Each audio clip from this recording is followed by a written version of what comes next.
How do you uncover the real story behind an assisted living facility? Most families forget to ask these questions, and it can cost them. When you're checking out a new assisted living facility for your loved one, you need to ask about their deficiencies and violations. If they're not open facing on their state website sharing how many violations and deficiencies that they got within the last year or last couple of previous years, you need to do that research. You need to ask the right questions and find that information.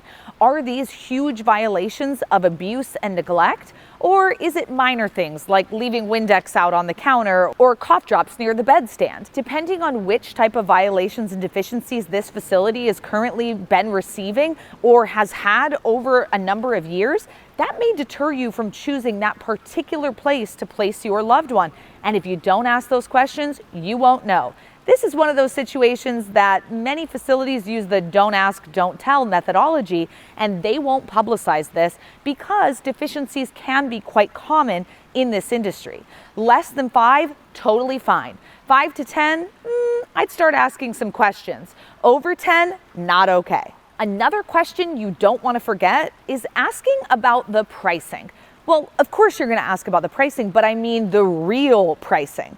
Because many times an assisted living home or facility will tell you a certain price up front, but over time, when you start getting those bills, they're triple or double what you signed up to pay.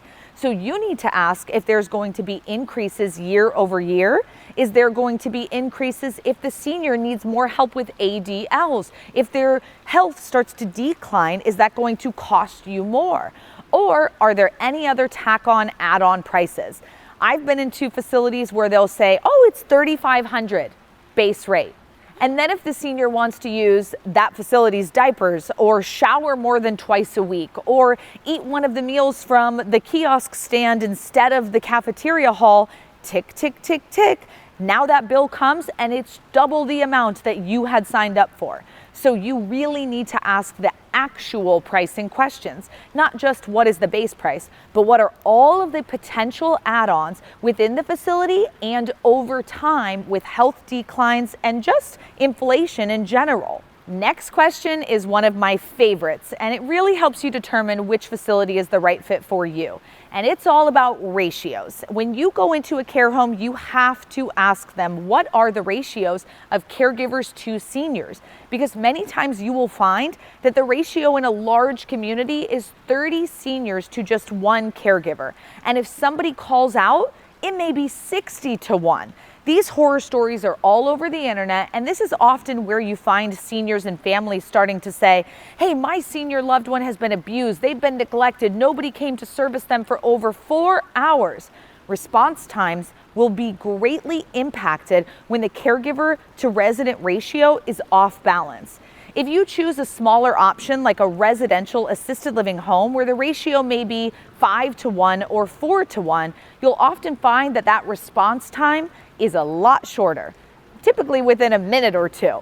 And in a big box, it's usually hours upon hours. That could greatly impact your choice on which assisted living facility or home is the right fit for your loved one. So don't forget to ask about ratios.